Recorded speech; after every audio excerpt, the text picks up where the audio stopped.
What's going on, everybody? I hope you guys are having a amazing Friday. Tomorrow we're going to pick up our rabbit and got my wife it for Mother's Day a couple weeks ago, but obviously had to wait. So we're gonna go over this video. I didn't have much time to think about it.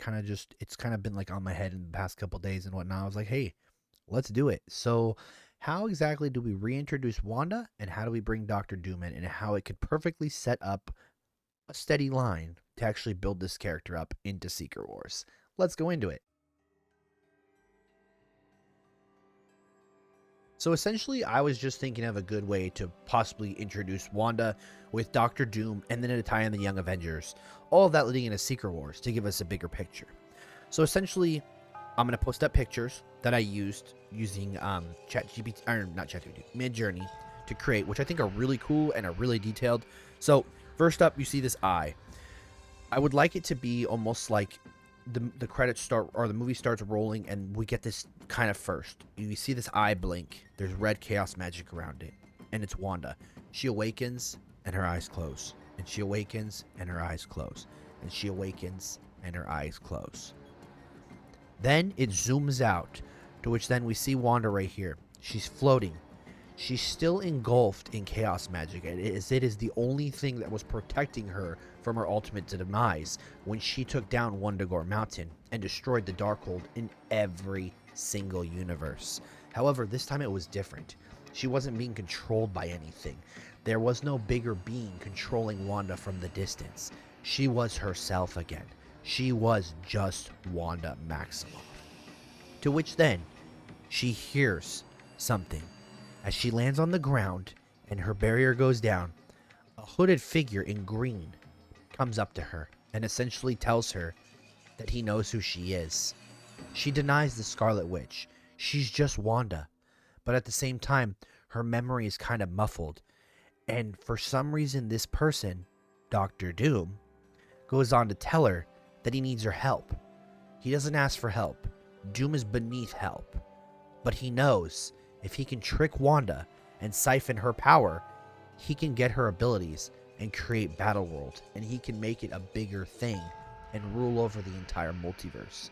And even though he'd give everybody their wishes and have everybody protected, he would still be the one above all. He would still be Doom, or as you know, as God Emperor Doom. He talks to Wanda and says, I need your help. There's a person in hell that made a deal with the devil a long time ago in this city of Latveria, in this country of Latveria. And essentially, she won. But at what cost? She had to give her soul to the devil Mephisto. And in the end, when she did die, he had her soul forever and tormented her, and he could hear the screams. And every year, Doctor Doom would descend into hell using his magic because he did rival the Sorcerer Supreme. He was a powerful sorcerer. My hat is bugging me. And essentially, he would go down and he would make a deal with Mephisto that if he could win, his mom would be freed and her soul would be set to heaven, so she could no longer be suffering and burning and tormenting. To which I thought of this picture. These pictures are pretty cool. You can look. You know, it's a lady suffering in the fire, burning, screaming. Her shrieks could not be heard. It was just an echo. Mephisto loved it. Scream more, he always thought. He loved torment. He loved fear. He loved horror. He's just that guy. Eventually, with the help of Wanda agreeing to help Doom, they would descend into hell. Once again, that one day they could of that year, they went down, and Doom and Mephisto would fight it out. They would duke it out. It would be brutal. There would be blows. There would be punches. Doom's armor would begin to crack. Mephisto would lose a couple teeth. But they would go at it. And eventually, with the help of Scarlet Witch catching Mephisto off guard, Doom would finally win. He would finally beat Mephisto at his own game, where the devil would have to agree to that deal and let his mom go into heaven. To which then, we see her. She ascends from hell and goes into heaven, and her soul is at peace. Doom can live peacefully as he let his mother escape. The one woman that mattered to him, she escaped. And as Doom and Wanda leave hell, Mephisto swears he will meet them again. But Get out of there. Back in Latveria, Doctor Doom and Wanda would get married. He would tell her that he loved her. Gotta throw the air quotes in. Because Doom didn't love her. He wanted her power.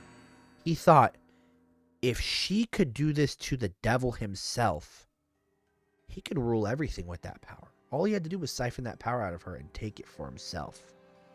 So essentially, Doom would do that. He would take the powers of Wanda, and he would leave. But we wouldn't know that yet. We wouldn't know where he went. It would just end with Doctor Doom being gone, a fallen Wanda on the ground. Or you could say he captured her and took her hostage and used her kind of like the Molecule Man. That'd be cool too. So he could take her away, or he could leave her on the ground. Whatever you guys would like. Once again, I'm not going completely into this. It's just kind of like a little bit of a story, and then I can flush it out later.